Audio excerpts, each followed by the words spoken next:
Okay, so I am here with Lauren Greenwood. I'm so excited to have her here. Lauren is an award-winning screenwriter who writes Cut 2, Writing a Movie on Substack. She has been dubbed the TV movie queen, a title which she can't refute at this point, as she is putting the finishing polishes on her fourth commissioned TV thriller. Oh my gosh, Lauren, I'm so excited to have you here. Thank you so much. I actually submitted the final draft today. Oh my So gosh. it's done. It's now with the buyer and we'll see what happens. That's Uh, incredible. yeah. That's so So thank fun. you, Katie. Thank you so much for having me. And yeah, I'm excited to talk about something else other than writing for a minute. Yes, and that is what is so exciting about today. I am so excited to talk to you about languages, something that is very important to you, but it's not something that you've talked about a lot. And as you said, you have never spoken about it on Substack. Yes, So, exactly. languages, it's a very broad topic, but let's start with people normally, when they find out that you have an interest or speak multiple languages, they immediately want to know how many and which ones. So, Yeah. what languages are you speaking, Lauren? So I speak German fluently. I speak French badly. I speak Turkish passably for basic conversations. So those are kind of the four that I or the three languages that I speak, but German is obviously the main one because I'm fluent in like written speaking and all that other stuff. That's incredible. And that's four languages because also obviously you speak English. Sure. Um, That's what and they say. yeah. Now you mentioned Turkish passable, but German fluent. Are either Yeah. of those languages ones that you speak at home or in a work setting or with any sort of regularity? I do. So my husband is he was born in Germany, but his family is Turkish. So that's the connection there. But I actually spoke German before we met. I learned German in university because my mom's mom was German and I wanted to be able to speak to her in her mother tongue. So I did my undergrad, or I don't know what you call it in America, Yeah. undergrad, the first degree that you do. Yeah.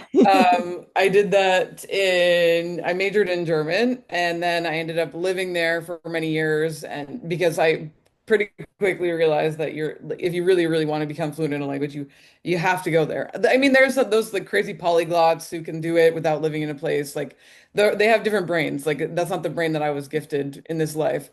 So yeah, I knew that pretty much right away that I had to move there and live there in order to speak fluently. So then yeah, and then since me and my husband met like 200,000 years ago, I've been learning Turkish kind of just like on the side to I don't it's not really super necessary because his parents speak German, so that's how we communicate with each other, but yeah, it's infinitely easier than German, so it's actually been a bit of a quicker process to get to the level that I'm at in Turkish than it did with German for sure. That's incredible too to hear that Turkish is an easier language to pick up than German. Do Much you easier. do you think that having your German background, your strong, like this complete second language that you're basically native in, do you think that that helped it like, is that part of the helping Turkish become a little bit easier? Or do you think that without having the knowledge Yeah. of German that you do you think that you would still feel that way about Turkish being an easier language? That's an interesting question. I don't I feel like French kind of set the scene for learning German because French has obviously two genders, masculine and feminine. German has three, masculine, feminine, and neutral. So I feel like when I learned German, I like went as deep as you possibly could in terms of like, languages that are written with, the Latin alphabet. I went as deep as I could in terms of like complexity, except for perhaps Hungarian or Finnish. I know that they're much more difficult, but I think just like was expecting the absolute worst in terms of grammar and the rules and the regulations that you have to abide by when you speak German. And then when I switched to Turkish, I'm like, oh my God. And in German, there's also like 75 ways to say the. Mm. It depends on the situation. Depends on the case. It depends on like if you're speaking in about like what it depends on the gender of the thing that you're talking about. So it's like there's absolutely no definitive way to say the in German, and it's so frustrating. And it's like it'll make you crazy if you don't. if you're not like if you come from a language like English that obviously we have no genders whatsoever. So Turkish also doesn't have genders. So going to Turkish from English is like it was an easier transition because I'm like, oh, my brain already works like this. Just there's no genders to be seen. And in terms and because of that, the grammar itself is also like way easier to master because it's there's not all these like extra layers to it depending on like the case and the gender. So yeah, I'd say like I was prepared for the worst, and then Turkish was like it gave me a little like boost of being like, okay, maybe not all languages are this hard. That's so funny. It reminds me of um, speaking to people who are learning English, like an ESL, English second language. Yeah. And they're talking about just how confusing it is and how many different like phrase, like turns of phrase that we have, Yes. and like the lack of the language thing, especially if they are coming from a language like a Romance language or one where there are these like established genders within the language. Yeah. English kind of takes all of those rules and they just throw them away. They're like, Yeah. it doesn't Yeah. matter. You hit the nail on the head right there. Like the fact that we literally speak in like weird, mysterious code in English. Like half of the stuff that comes out of our mouths is some weird idiom that was created, like 700 years ago. And nobody knows what the hell anybody is saying if they haven't like grown up with this. Like that is universally the hardest part about English is that it's grammatically it's really not that complicated, but it's just the fact that we speak in like riddles all the time. That's exactly it. Is our language is Yeah. riddle filled. It is riddled with Yeah, riddles. just only riddles all the time. Oh, Yeah, yeah, I find too like with my German college. So yeah, my day job, I work like as a copywriter at a medical technology company. And yeah, the number of times that they'll be like, so because it's a medical technology company, it's like it's weird that you kind of get into people's psychology on based on the language, which is why I find language to be so interesting. So it's like because there's genders when they speak English, they often say the gender of the thing in English. So when we're talking about doctors, they're always talking about he. But when we're talking about nurses, they're always talking about she. And I'm like, no, no, no, no, no, no, no. Like this is a gender neutral language. Like you use they like a normal person and just don't like it almost communicates like the underlying like patriarchy of the language and the people who live there. I mean, none of us are free from that, obviously, no matter where we live, but it's like it's an interesting window into like the psychology of the culture when you're learning when you know a language like on that kind of like at that depth. Yeah. absolutely. So Yeah, that's how I know the German. that's Yeah, and I incredible. still use it. Still use it like every day at work, and obviously at home too with my husband and my kids. Who my son is a toddler, so he is at the phase where he's like, speak English. Like he doesn't want to hear it. Oh, that's so If he funny. doesn't understand something, he's like, Mama, like don't talk like that. So it's a work in progress. It's definitely a work in progress. Yeah, but I'm sure he will thank you, knowing that he is getting so many different languages, exposure to something that a lot of kids don't have. And Yeah, I hope so. I hope so. Yeah. absolutely. It's So annoying now, but maybe later he'll be happy. no, it might be quite a ways down the line, but at some point he will be Yeah, very grateful to you all yeah, for teaching him multiple languages. yeah, that's Um, true. and so it's really interesting to think about, you have this connection to the German language. You said your mother's mother spoke Hmm. German, excuse me. And so that is what sort of led you to studying it in school. But you said that before Hmm. that, you were interested in potentially doing a general linguistics degree, but you ultimately ended up moving away Yes. from that. So, have you always sort of had this interest in languages? Do you think that stemmed from having a grandparent that spoke another language besides English, or was there something else that sort of Huh. drew you to it? Yeah, I don't even know if I can even put my finger on it. Why it just fascinates me. Like I was saying before, the how it can kind of like it's a window into people's psychology, the language that they speak and the way a language develops. And what it says about a people. And yeah, I just find it like totally fascinating. Yeah, but I mean, ultimately in the end, I chose English literature because I was like, and German, and that obviously you have many career options as a person who speaks German and has a degree in English literature. I'm being I'm being like very facetious right now. No opportunities whatsoever. But yeah, I mean, like part of the reason I mean, and I don't want to like bring this back to film. I mean, I always bring it back to film because I have to because it's like the love of my life. But it was actually the movie Run Lola Run or Lola Rent in German that was like I watched that when I was like 15. And I was like, holy shit. Like if because my mom's mom was German, but she never spoke German at home with my mom. And my mom, to this day, also my mom is like, why didn't you teach that to me? Mm. It was a whole thing. She moved to Canada in like 1950, the war and like my maternal grandfather didn't speak German. So she didn't have anyone to speak German at home with. Long story short, she didn't learn German. So I didn't really learn German from my grandmother because it just wasn't a language that we spoke together. So when I was about 15, I watched Run Lola Run and I was like, oh my God, this is like what a fucking cool place. Berlin, like Berlin, Berlin, Berlin. Like it is as cool as it appears in the movies. Like it's absolutely that cool. And then I was like, oh my God, I want to go to Berlin. I want to speak German. And like that was kind of what, in addition to wanting to connect with my grandmother. And from that point forward, as soon as I had mastered German, we like basically never spoke English together again. So for her, it was so cool to see like her granddaughter who, it kind of like skipped a generation and I learned it on my own. And then we were able to have like this secret language between the two of us for Yeah. like the better part or like more than a decade until she passed away. So, yeah, but this film, I was like, it was like my love of film and my love of German kind of like grew, like developed at the same time. So that's why I feel like that's why those are two, like the two great loves of my life, in terms of like my interests. Yeah. I love that. Do you think that you ever see writing a German film in your future? I mean, they do have a film that's set in Germany. Okay. But when you write a film, usually when you write a film in that has another language, you're just like write in the script like in another language. Like you don't actually have to write it in that language because somebody's going to translate it at some point, and like that's like later problems, you know. Hmm.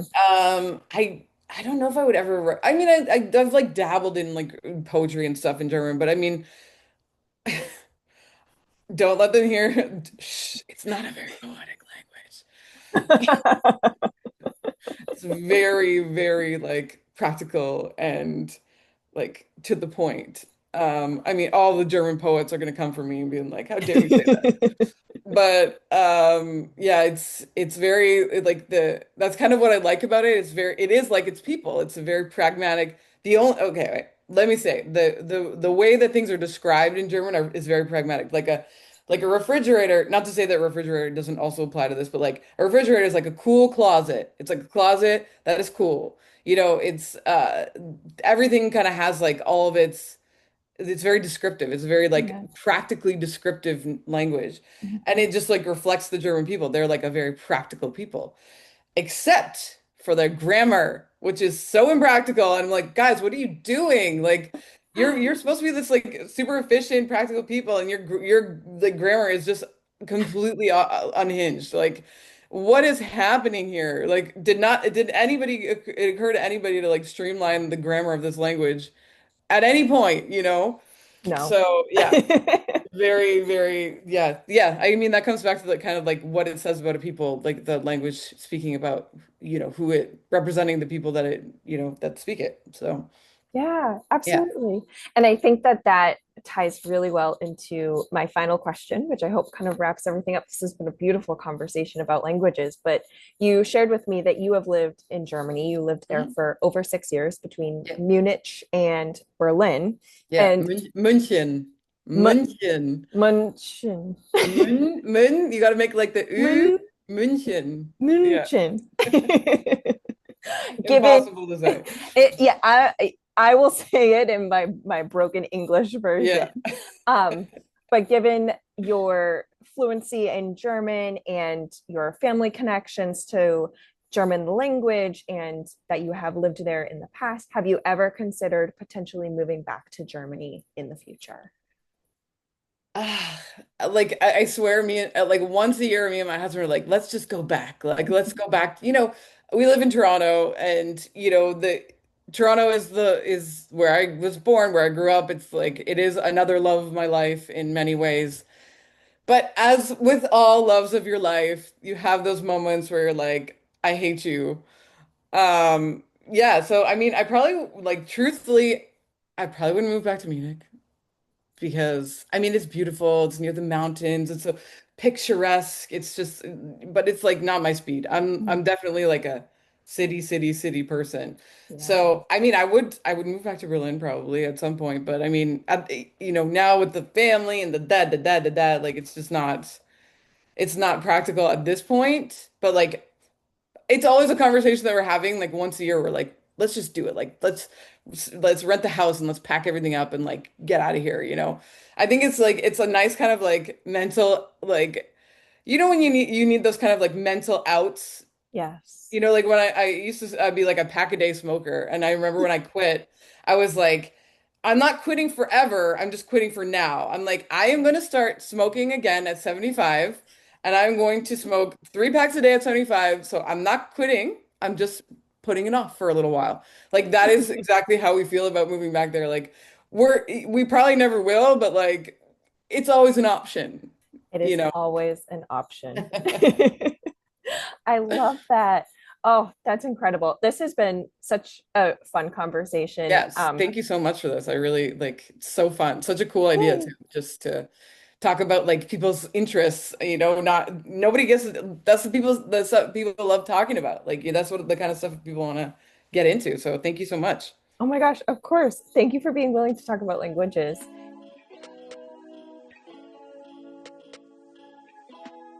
So now I'm going to do what I call the baker's dozen. So it is 13 very quick questions, just to give everybody a little bit more taste of Lauren, to get to know you a little bit better. Okay. Slightly scared. Oh, no need to be scared. They're cool. They're cool. Okay. All right. Are you ready? Yes. Okay. Are you an analog or a digital person? In my heart, analog, in practice, digital. Understandable. If we hit play on your phone right now, what would we hear? Music? It would probably be, oh God, probably be kids' music. I'm not gonna lie. It'd probably be like we don't listen to Baby Shark in this house, but it would probably be some kind of kids song. Okay. I Oh wait, respect that. maybe like uh Sandwiches Are Beautiful by Fred Penner. Perfect. Appetizer or dessert? Dessert. Me 100%. too.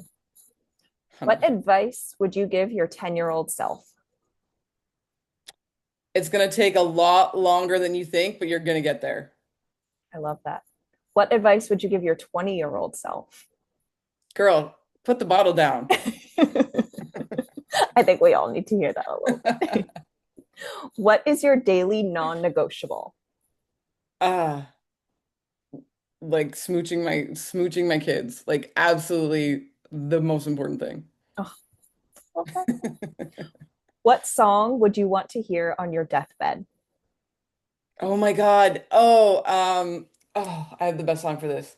No Hard Feelings by, I can't remember who it's by. Like it fails me now. Wait, I'm gonna find it. I'm gonna find it. I'm gonna find it. No Hard Feelings. It's such a great song. The Avett Brothers. No hard feelings that ever No Hard buzzed. Feelings.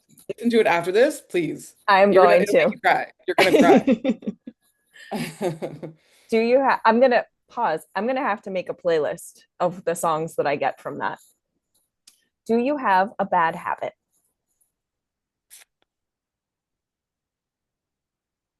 Like Instagram, probably, but I've also deleted it off of my phone Good for you. because I'm like, it's obviously a problem.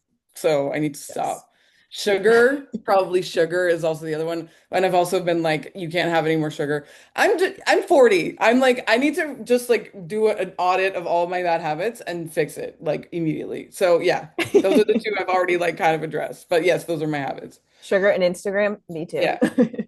Who is your celebrity crush? Oh my God. Celebrity crush.